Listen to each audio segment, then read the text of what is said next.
ഏഷ്യയിലെ മികച്ച ഗ്രാമീണ ലക്ഷ്യസ്ഥാനങ്ങളുടെ പട്ടിക പുറത്തുവിട്ട് ഡിജിറ്റൽ ട്രാവൽ പ്ലാറ്റ്ഫോമായ അഗോഡ. കേരളത്തിന്റെ സ്വന്തം മൂന്നാർ ആദ്യ 8-ൽ ഇടം നേടിയെന്നതാണ് ഇതിന്റെ വലിയ പ്രത്യേകത. 2025 ഫെബ്രുവരി മുതൽ ഓഗസ്റ്റ് വരെയുള്ള കാലയളവിൽ 50,000-ൽ താഴെ ജനസംഖ്യയുള്ള 8 ഏഷ്യൻ ഡെസ്റ്റിനേഷനുകളിൽ താമസ സൗകര്യങ്ങൾക്കായി ആളുകൾ തിരഞ്ഞ കണക്കുകളാണ് വിശകലനം ചെയ്തിരിക്കുന്നത്. നഗരങ്ങളിൽ നിന്ന് വ്യത്യസ്തമായി ഹിൽ സ്റ്റേഷനുകളാണ് സഞ്ചാരികൾ തേടുന്നതെന്നാണ് കണക്കുകൾ വ്യക്തമാക്കുന്നത്. കേരളത്തിലെ പശ്ചിമഘട്ട മലനിരകളുടെ ഉന്നതിയിൽ സ്ഥിതി ചെയ്യുന്ന മനോഹരമായ ഹിൽ സ്റ്റേഷനാണ് മൂന്നാർ. പ്രകൃതിയെ അതിന്റെ പൂർണ്ണതയിൽ അറിയാൻ സഞ്ചാരികൾക്ക് മൂന്നാർ അവസരം നൽകുന്നുണ്ട്. സമുദ്രനിരപ്പിൽ നിന്നും 1600 മീറ്റർ ഉയരത്തിൽ സ്ഥിതി ചെയ്യുന്ന ഈ ഹിൽ സ്റ്റേഷൻ മുൻ ബ്രിട്ടീഷ് സർക്കാരിന്റെ ദക്ഷിണേന്ത്യയിലെ വേനൽക്കാല വസതിയായിരുന്നു.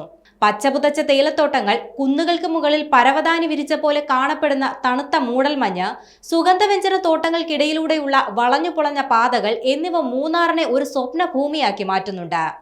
വെള്ളച്ചാട്ടങ്ങൾ, തടാകങ്ങൾ, വ്യൂ പോയിന്റുകൾ, പച്ചക്കറിത്തോട്ടങ്ങൾ, വന്യജീവി സങ്കേതങ്ങൾ, സാഹസിക വിനോദങ്ങൾ എന്നിവയെല്ലാം മൂന്നാർ സഞ്ചാരികൾക്കായി കാത്തുവച്ചിട്ടുണ്ട്.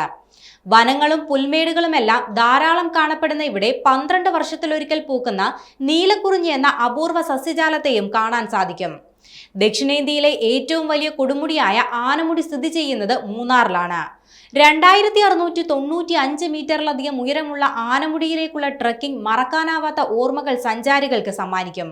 അതേസമയം മൂന്നാറിന് പുറമെ മലേഷ്യയിലെ ക്യാമറൂൺ ഹൈലാൻഡ്സ്, തായ്ലൻഡിലെ ഖാവോയായ്, ഇന്തോനേഷ്യയിലെ പുൻകാക്, ജപ്പാനിലെ ഫുജിക വാഗുചിക്കോ, തായ്വാനിലെ കെൻഡിങ്, വിയറ്റ്നാമിലെ സാബ, ദക്ഷിണ കൊറിയയിലെ പോങ്ചാംഗൺ എന്നിവയാണ് ഏഷ്യയിലെ മികച്ച ഗ്രാമീണ ലക്ഷ്യസ്ഥാനങ്ങളുടെ പട്ടികയിൽ ഇടം പിടിച്ചിരിക്കുന്നത്.